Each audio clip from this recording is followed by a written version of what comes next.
Hi, I'm Donna Asher from the Magnetic Life Club, and today I want to talk about the power of assumption. So the Oxford Dictionary states an assumption is something that is accepted as true or is certain to happen without proof. So it's really a made-up thing that we take as truth. And yet the real power behind an assumption happens because of quantum physics. Now, you may have heard me talk about quantum physics before. I'm not an expert in it. I don't totally understand it, but I get very excited about it. And I get very excited about something called the double slit experiment. So in case you haven't heard me talk about it before, I'll just really quickly go over it now. So the double slit experiment was something that was done back in the early 1900s when they were trying to work out how a photon behaved. So a photon is the very smallest subatomic particle, and at the essence of who we are, if you broke us down smaller and smaller and smaller, so if you went down through our muscles and then down through our cells and our bone, and then down to atoms, protons, photons, all this stuff, and then the very smallest thing, everything is made up of photons. So we are basically consists of photons that are our smallest building block. And photons are energy, they're light energy, so they're just energy basically, so we are made up of energy.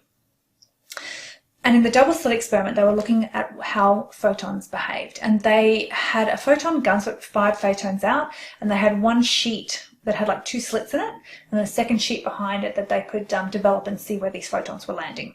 And when they were observing it with the photons coming out, what they were seeing was kind of like you'd put one sheet over the other and just coloured it in. So these photons were just going, and then the ones that were going straight ahead were making it through and were hitting directly onto that next sheet behind. So it's like photons were behaving as a particle, just shooting out straight. But then something really interesting happened. They left the room, so they weren't actually observing the experiment anymore, and they had the photon gun on. And when they came back, the sheet behind looked different. And instead of just having these 2 defined slits, it now was shadows, like a zebra. So zebra crossing. And what they repeated this time and time again, and finally they had to come to some conclusion surrounding it, right? And the definition of the interpretation, of this Copenhagen interpretation of this experiment is that when photons are observed by consciousness, they behave as a particle, and when they're not, they behave as a wave. So the very essence of what we are made of behaves differently when it is being consciously observed to when it is being ignored. So when we assume something about somebody, including ourselves, we are observing them. And we are basically collapsing them into that thing. We can collapse them up or we can collapse them down. So what I mean by collapsing them, so what they've realized is that the subatomic material and photons, they don't actually exist in any sort of point in time until we consciously observe them, and they collapse into that which we see. So when we're not observing them, they actually exist as a field of infinite probability of where they could actually be. And then as soon as they're consciously observed, they collapse into reality, into what we see. So what we are made of collapses when it is consciously observed. So a good example of this is when we're assuming things about people, right? We've been collapsing them into something that we are assuming them as.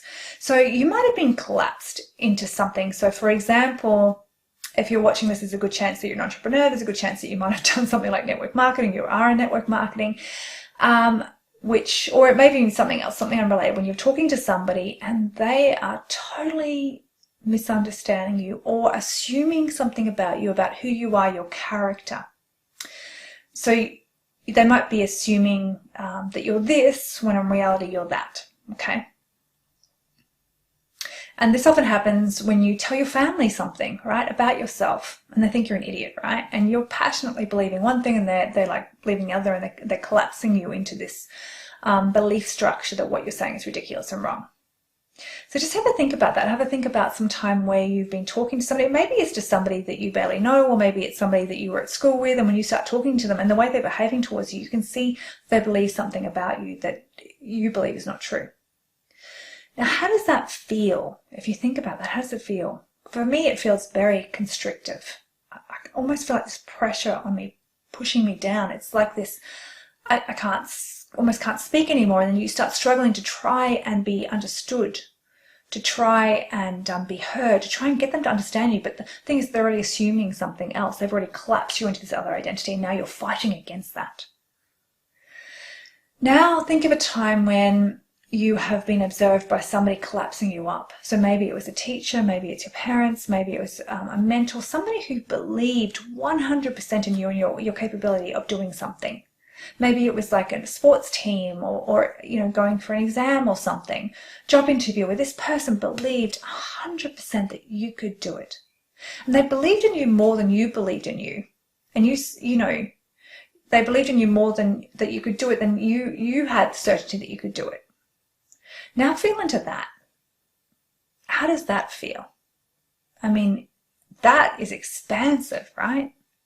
It's totally the opposite. When somebody doesn't believe in you and they project you onto that, they collapse you into it, it's constricting. When somebody believes in you beyond what you believe in yourself, it's expansive. In the first, you find yourself behaving maybe in an unnatural way, moving into head, not heart, as you try and defend yourself.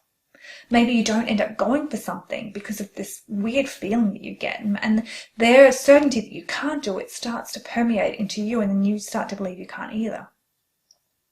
In the second, you believe you can do it. You go in and you get it done, right? If this person hadn't believed in you, maybe you wouldn't have performed as well as you did, but them expanding you beyond, them believing in you and assuming that you can do it, allows you to go and do it, allows you to collapse into that possibility. So we can choose in every moment what we collapse ourselves into. We can choose to collapse ourselves into a life of freedom, into a life we love, or we can choose to collapse ourselves into a life of lack, a world where things just happen to us. The truth is that whether you believe you can or whether you believe you can't, you are right. And it's all because of quantum physics. So I want to ask you, which will you decide for you? Will you decide to keep collapsing yourself into something of lack? Something that you're really not that happy in? Something where you're always struggling? Or will you choose to collapse yourself into something where you can have an abundant life of your dreams? The choice is yours.